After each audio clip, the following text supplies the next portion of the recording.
आणि तर राजकीय वर्तुळातून बातमी आहे। राष्ट्रवादी काँग्रेस शरदचंद्र पवार पक्षाचे आमदार जितेंद्र आव्हाड यांच्या एका सोशल मीडिया पोस्टनं अक्षय शिंदे एन्काउंटर प्रकरणाचा सस्पेन्स वाढवलाय। आव्हाड यांनी एक कॉल रेकॉर्डिंग पोस्ट केली आहे। ही क्लिप पोस्ट करत असताना अक्षय शिंदे याची जी हत्या झाली, ज्याला आता एन्काउंटर म्हणून संबोधलं जातंय, ती कुठे झाली हे प्रत्यक्ष पाहणारा काय म्हणतो ते ऐका। निदान एखादी कथा सांगताना ती खोटी आहे हे उघडकीस येणार नाही याची तरी काळजी पोलिसांनी घ्यायला हवी होती, असं लिहित ते कॉल रेकॉर्डिंग शेअर करण्यात आलंय। या कथित क्लिपमधील संवादाची न्यूज 18 लोकमत मात्र पुष्टी करत नाही।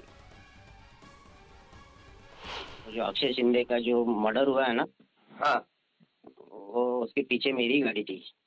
अच्छा। मेरी फट गई तो मैं बाद में फिर कुछ नहीं कर पाया। मैं बोला आपको बोलता हूँ, फिर बाद में बोलूँ कुछ गलत मैसेज ना चला जाए, मेरे पीछे लग जाएंगे। अच्छा, तो वीडियो था क्या आपके पास? नहीं, वीडियो तो नहीं था। मैं और मेरा सालाम रैली में जा रहे थे हाँ, अपने, हाँ, इसके ऊपर अपने बाईपास पे, मुमरा बाईपास पे। हाँ, तो वाई अपने जंक्शन पास ब्रिज पे थे। हाँ, वहां से जा रहे थे। वाई जंक्शन पे हम लोग बाद में पहुंचे। इसका सब टिंग टोंग सुनने के बाद अब हाँ, अपने मुमरा का पहाड़ चढ़ते हैं ना, हाँ, तो अपने पीछे वो आगे मतलब पीछे से ओवरटेक करके आई थी उनकी वैन। हाँ, उसमें ऑलरेडी उन्होंने पर्दे लगाए थे सब यहाँ से। अच्छा, तो पहले उसकी गाड़ी उछली तो ठक करके आवाज आया, हमको लगा गाड़ी का पाटा बजा गया। हाँ, सेकंड आवाज आई तो मैं थोड़ा डर गया, मैं बोला कुछ तो इश्यू होगा।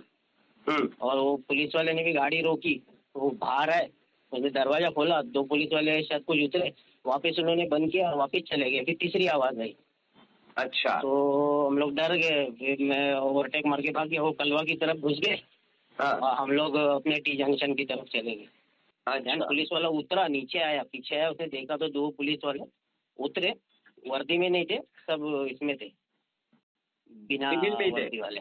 हाँ, सिविल वाले थे। तो उन्होंने वापस दरवाजा बंद किया, उनके पास वो चाबी भी रहती किसी अलग तरीके की, वो बंद किया। फिर गाड़ी आगे लेके गया, फिर तीसरी आवाज आई, वो गाड़ी लेके गया और अपना जहाँ पे ब्रिज खत्म होता है ना, हाँ,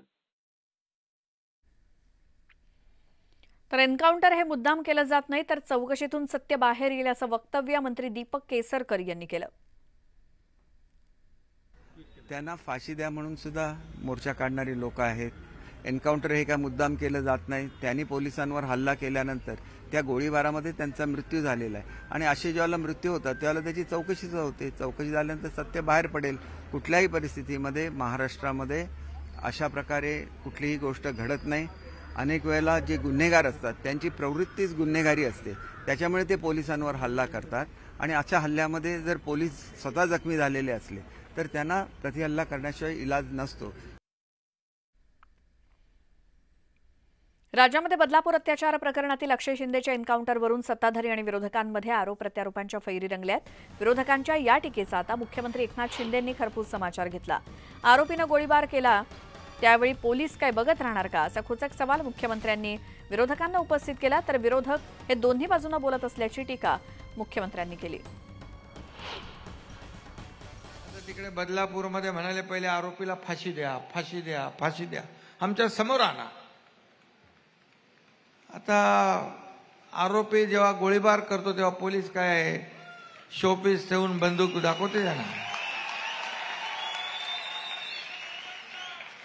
आणि ते केलं नसतं तर म्हणाले असते अरे वा, 4 लोक असून आरोपी गोळीबार करून पळून गेला, पिस्तूल बंदूक काय शोसाठी ठेवले। म्हणजे एकीकडे इकडून पण बोलायचं तिकडून पण बोलायचं। विरोधक इकडे म्हणायला लागले आम्ही करतो, तुम्ही आम्ही करतो।